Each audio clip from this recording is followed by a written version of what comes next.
Monono aware, a Japanese phrase that can be translated as the pathos of things, or a sensitivity to ephemera.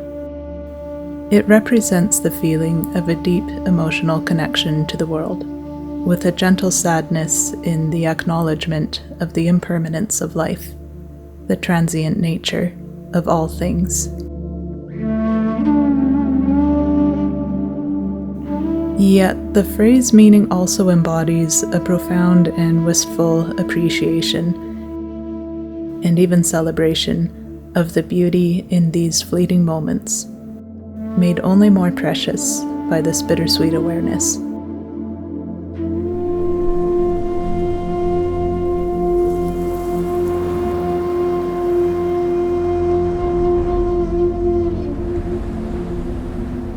Dear Journal, I find it hard to fathom how quickly the summer has passed us by.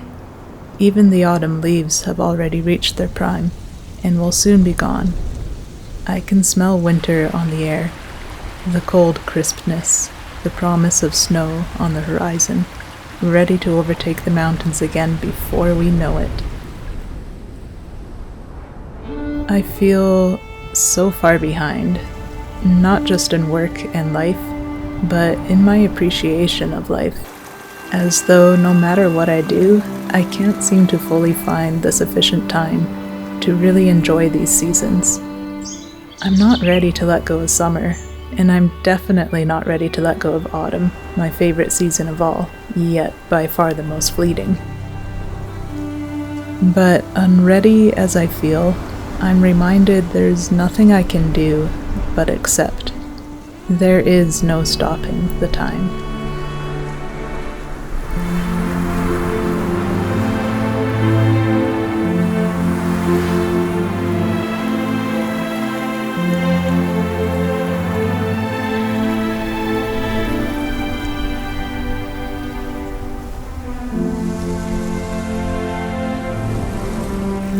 I've decided to take this week to completely unplug from everything else and just let myself be here in nature for a while, undistracted.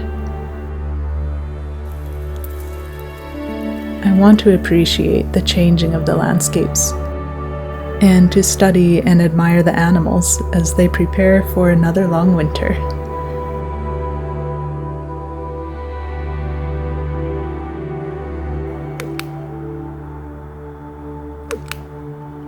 Do the animals feel flustered by the passing of time? Do they also feel my mild anxiety or guilt at not having taken advantage of or fully appreciated the warmer days while they lasted? Or are they always in a present state of awareness, taking each day as it comes, letting not thought override their peace, but simply being guided by their senses, instincts, and intuitions? I would like to be more like that. I'm reminded again how much I can learn from them as they embrace each moment with ease, and even playfulness.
French scrambled eggs like 3 days ago, and I'm hoping they're still good.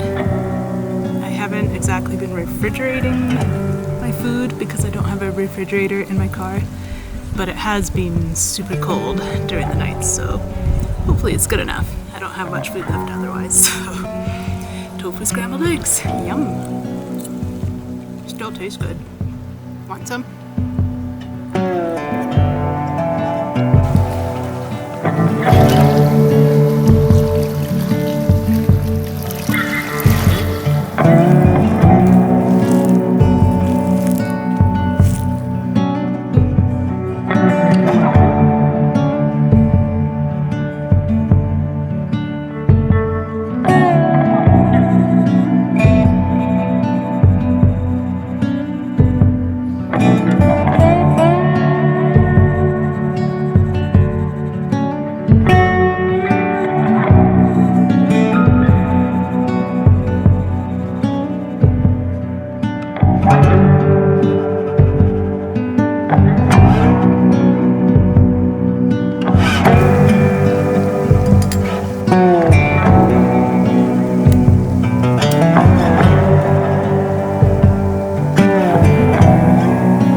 Hello, all my beautiful humans.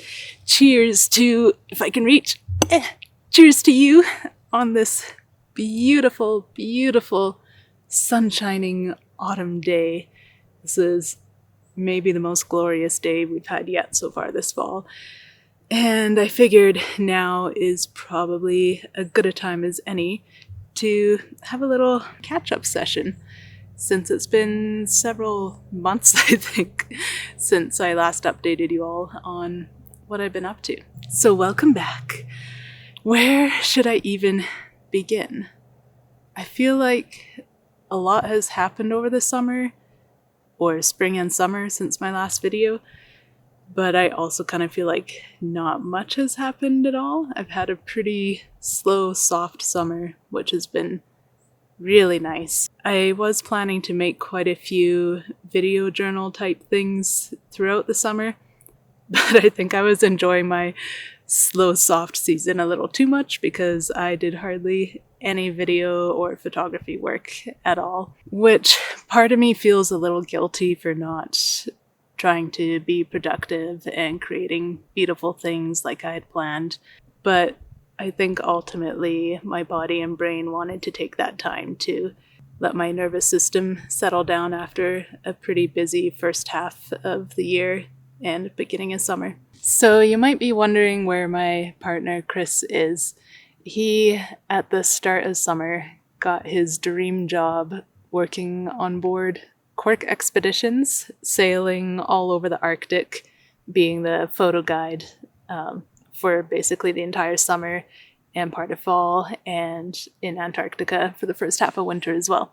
So I am super, super proud of him, but it also means we've been apart for pretty much the last 2 or 3 months, and we still have another 2 or 3 months to go until he's back for a solid amount of time, which is a lot of time apart, and it's definitely a little hard to be adventuring and exploring without him, my sidekick. I've got Pepper, of course, but Chris feels like my other half in the creative world, and being out here in nature during the summertime, we usually have all our backpacking trips and our camping trips. So I've been having a lot of solo time in the mountains, just me and Pepper, which ultimately I don't mind because I feel like this slow summer with Pepper was needed to really appreciate and cherish every moment that I have with him.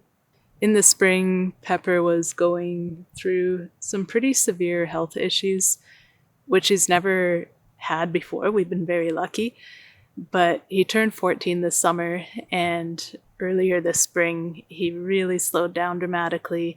I was worried that we wouldn't get another summer together. But thankfully, we have an amazing vet in the mountains who figured out what was wrong, and we also got him on arthritis medication now as well. And he's bounced back so much, like a renewed puppy. And it makes me super relieved, but also super appreciative. I mean, we've had 14 long, beautiful, adventurous years together. And the fact that I thought we weren't going to get this summer just makes this feel all the more precious, to have spent this entire summer in the mountains with Pepper.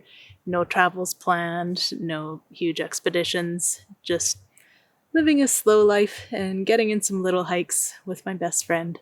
He's sound asleep in all the little plants and bushes right now.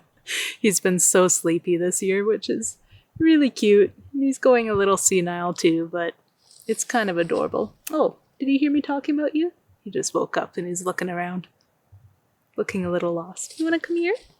Come here, baby. Here you are. Hi, sweetie pie. I'm gonna nap over here now.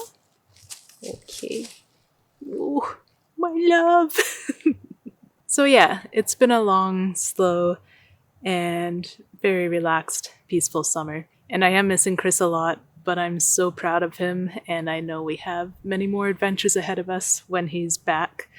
So no huge updates on my end, other than the fact that aside from spending some lovely time in nature, I have been dreaming nonstop of a change coming up, hopefully, possibly, involving getting a big van and building it out into our new little home base on wheels.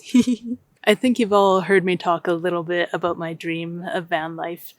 I think I made a video a couple of years ago or a year and a half ago where I was camping out of my car, the same car I have now. And I had explained that we were having some electrical issues, and the people at the shop quoted us $16,000 to fix our car, which is way more than it's worth. Otherwise, they said we should start looking for a new vehicle. So we couldn't afford anything new at the time, so we decided to just keep driving Dusty, that's my car's name by the way, and see how long Dusty lasts. And now it's been almost 2 years without a single problem, so that's pretty awesome. And we spent quite a bit of time camping out of the car, and it's been lovely, but during those last 2 years, I have been thinking so much about upgrading to a van, which has kind of been my dream for 20 years since I was a kid. I always wanted to live in a van before van life was the cool thing to do. But I'm so excited because I think the time is finally coming. And these last couple of years, we've been pinching every penny and building up some pretty decent savings for our future van life dreams. And the plan currently is to get our van sometime this winter, hopefully, and build it out during next summer. So it's still a little ways yet, and a lot of planning to do, because this is hopefully going to be something that we will live in almost full time for the next several years, probably. So as you can imagine, pretty much every day this summer, when I'm not hiking and exploring outside, I've just been dreaming and researching and designing all my beautiful van build ideas. I will say I've always really enjoyed camping out of my car, but this latest camping trip, with it being below freezing every night, and it's pretty crammed in the back. And now that this more comfortable van life dream is actually on the horizon, it may have slightly ruined me a little bit for just my regular car camping. I mean, I'm pretty good at roughing it. I haven't showered in 5 days. I don't know why I just told you that. But the last few nights spent freezing in the car and imagining in maybe a year from now where I'll have a nice heated van to spend the nights in instead. It just sounds really nice, doesn't it? But I'm trying to remind myself that even though I'm really excited and looking forward to this more comfortable van life dream now, I'm still not wanting to take this time for granted as it is with my old car. I still want to remember to appreciate these moments. Even if it's a little cold and uncomfortable, it's still beautiful, and I have wheels that can take me wherever I want. And the year's flying by so fast that I needed to get in one more week of camping before it was too late. So I'm grateful. I'm grateful for where I'm at right now, and I'm grateful for dreams on the horizon, and I'm excited for the future, but this is where I want to live, in this beautiful place on this beautiful day, right here and right now. Anyway, enough about me. What about all of you? How are you doing? What have you been up to this summer? Do you have any dreams on the horizon? And what are you trying to appreciate and not take for granted right now? Let me know in the comments. I would love to connect with you all. And now I think I'm going to explore the area a little bit more and see if I can find any good photo opportunities. Thank you all so much for watching. I'm sending you my love. Mwah. I hope you have a beautiful day. Wee, I can't reach. Mwah, mwah.